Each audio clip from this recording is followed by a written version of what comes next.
Speaking of Kevin Peter Hall, the same year when Predator came out, also Harry and the Hendersons came out. I spoke to the director of that like last year, and what a transformation from a monster who's trying to kill versus a Bigfoot who's like friendly with the family. To be in those two different setups and to deliver that, you really require a ridiculous amount of talent, and he definitely Yeah, had it. you have to be a good actor. You know, Yeah, you have to embrace that role, and you have to really sell it.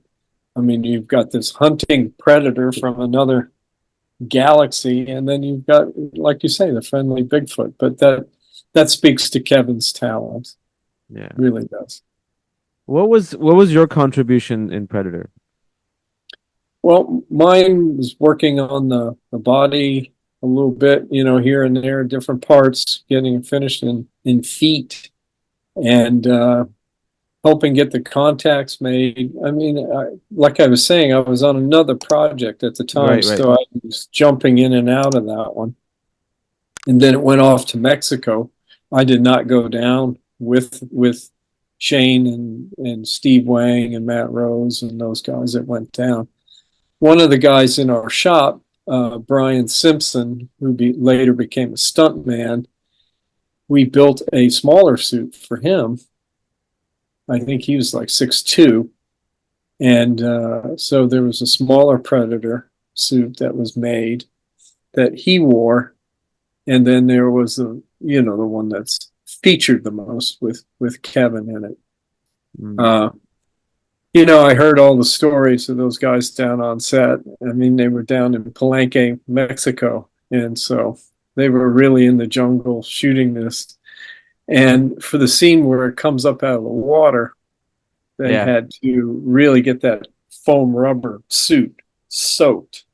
I mean, like absorbed all of the water, took it on so that it could sink down underneath.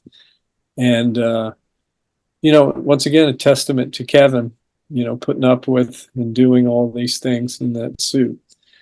And it made me really want to be a suit performer, watching him bring it to life. And I saw his diligence and how hard he worked, and how rewarding I felt like it was. And so that inspired me to want to do that. that's awesome.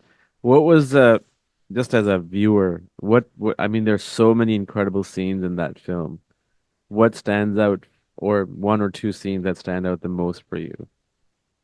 Well, I think for me, I mean, the whole thing is great. I mean, I really like that scene with the character Billy Bear.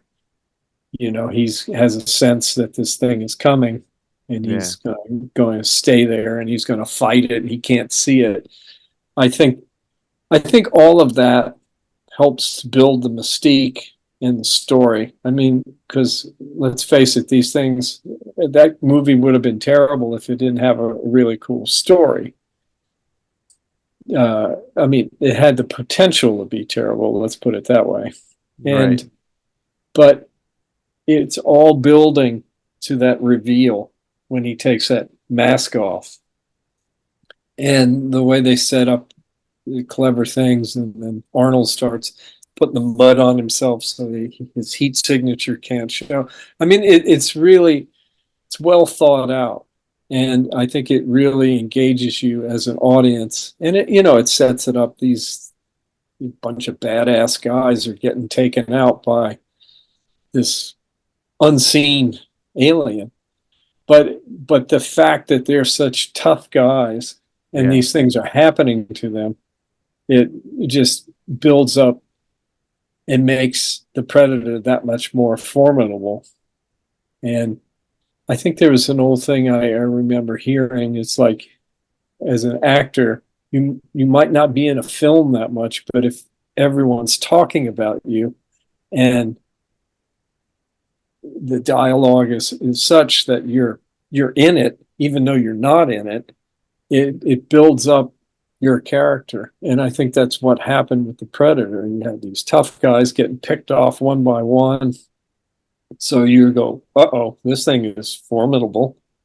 And then once it starts to reveal itself, it has the glitch after the water, and it's just really clever, engaging writing.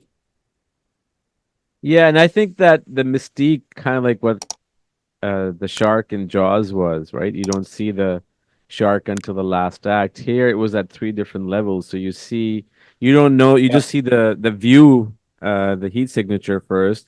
You don't know what right. this is. Then you see the camouflage. Then you see it coming out of water. Then you see the helmet or the mask coming off. I mean, it was just so many levels of reveal that Kept you just kept kept building. getting excited. Yeah, that's what's so amazing about it. Hmm. And I don't know, honestly, I don't know if it was written that way or if it evolved, out of mother of necessity, the Yeah, old Casablanca thing when they're writing the pages before they're doing it. I right. think this movie was done and they were trying to, craft it together and figure out how to do it. And I don't know, just is sort of magic how it all fell into place. Really good. Yeah, it really is. And since then there hasn't been a good Predator movie, even though they tried, many, No, many times. Predator 2 was okay. Then I don't even know how many they made in between, there was like Alien versus Predator, and there was one by Shane Black. Was it Shane who did it? I think eight, yeah. 9 years ago. That was absolutely bad, and I didn't like it. But Prey was pretty good, which was like a prequel to Predator.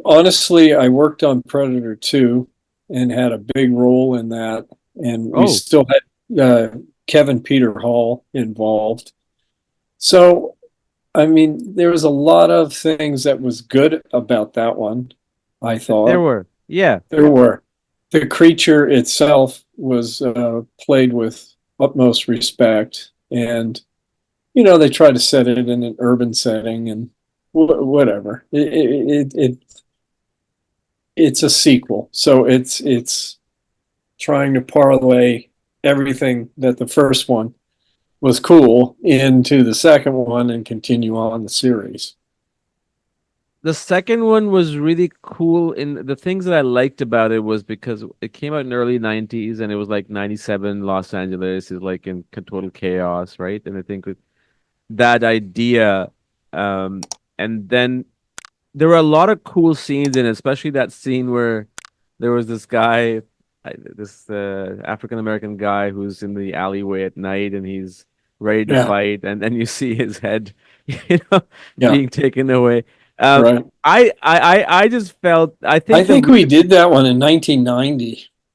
was it 1990? Okay, okay, Yeah, I'm pretty sure because we did it before Terminator 2 and we did it before Jurassic Park. right, And right. we were on the Fox lot shooting most of that movie. But yeah, I remember it was like a Jamaican warlord, It was a gang, Jamaican guy. drug Yes, dealer. yes, Yeah, yeah, yeah. yeah, and he gets his head taken off, and then we the skin bodies, and I mean, it's an interesting take on it. It is. I liked it for what it was, and I think the thing that probably didn't work for a lot of people, maybe me, it's not the film's fault. It's just that that reveal part wasn't there. Like, people already knew, what to Exactly. expect. I think Right. that was the thing that went against it, if anything. Yeah, I mean, the first one was unique, Yeah, and the second one was, continuation of that. But the first one was just this magical combination it of, was. of it all falling into place. And if you weren't paying that close attention and see the spaceship coming in the very beginning, you kind of lose track of Mm. the fact that there might even be an alien there, because it really does sort of turn into Arnold versus the Sandinistas in the jungle for a while. Yeah, yeah, that's true. One thing I loved about Predator 2 that always sticks with me, it was the ending. when one of the predators give Danny Glover the gun and it says Yes. 17, it says 1713. It just, I still remember that says, like, to Like this suggest has that been going on forever. yeah. Yeah, I like that stuff too in the spaceship, where we all got to do some creative things and put it in his hunting lodge, kind of collecting the skulls and bones and things. One of the guys did an alien skeleton. And, yeah, I mean, it was right around the same time that the Dark Horse comics were coming out, so we were trying to incorporate some of that Ah, into okay. the feel in the movie. But that was scripted about the pistol that he gets. Yeah, Yeah, that was really neat. I really liked. And your role in Predator 2 was similar to in Predator 1? more so. I mean, I was sculpting and involved from day one, painting. I mean, I was extremely involved in number two, because that was the show that we were doing in the shop at that time. I think we had just finished, or we were finishing up uh, Edward Scissorhands. So we were over there on the Fox lot, and we found this guy that was working in the wood shop named Vincent. He was like 6'9", and we said, he'd be a good one to to get, because there was multiple predators that were appearing in that movie.